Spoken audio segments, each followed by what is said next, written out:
from past couple of months, we've heard that with the iPhone 12, we could see smaller notch than current generation iPhones, but turns out it's having a same size notch as the iPhone 11 series. Couple of days ago, there was a leaked display part of the iPhone 12 5.4-inch model, shows off a bigger notch housing a 3D Face ID sensors, and now John Prosser, Everything Apple Pro and Max went back all together has leaked the iPhone 12 Pro Max live images and live video clearly showing the same size notch as the iPhone 11 Pro Max. Because of the bigger screen size coming at 6.7 inches and slightly thinner bezels, there is now a room for AM and PM sign on the left hand side. Also along with it, John Prosser has also leaked a lot of camera features of the iPhone 12 Pro Max, and yes, 120Hz still there. This is indeed the biggest iPhone leak day.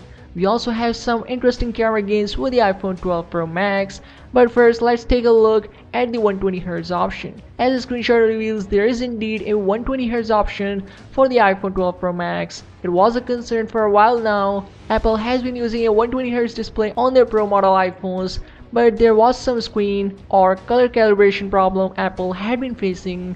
That's the reason why we have seen green tint issues in pretty much all 120Hz phone launching this year, but Apple seems to solve the issue and we could likely see the 120Hz in the final version. Again, it is a PVD device, meaning a final testing device before the mass production begins, so all the features, everything which is here in PVD model should also be available in final version. There is also an adaptive 120Hz option as well, which can switch 120Hz and 60Hz refresh rate depending on the content playing on screen.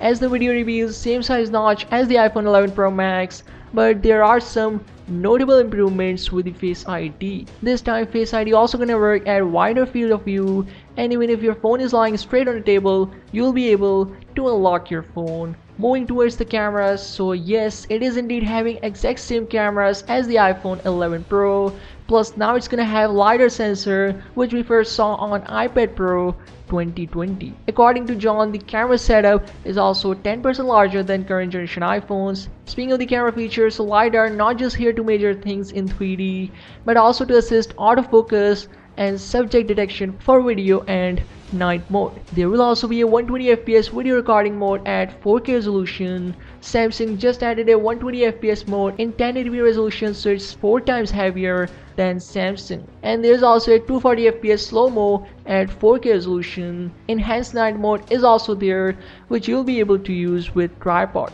Advanced noise reduction is also here. Depth video has also been added here, meaning you'll be able to blur the background in real time in video thanks to the help of LiDAR sensor, and zoom capabilities is also there, which I seriously don't know. Sides of the phone are indeed flat. Like the iPhone 5 and 5s, and the screen up front just a little bit curved, not that hard straight or not that curved like Samsung. Speaking of the price, so indeed iPhone 12 5.4-inch model is set to cost $649 or $699 with now OLED display, dual cameras with LiDAR, Apple A14 chip, the most powerful chip out there, and 128GB of storage. This is the iPhone that will sell most this year, and yeah, how do I forget 5G, which is currently delaying these iPhones. There are also some images showing that it could launch on September 10th, but John Prosser has confirmed that it is fake. So yeah, that's it, the first live look. Hopes are back on 120Hz. Let me know, are you interested in this year's iPhone? What do you think of the 5.4-inch model? Let me know in the comments down below, and I'll see you in the next one.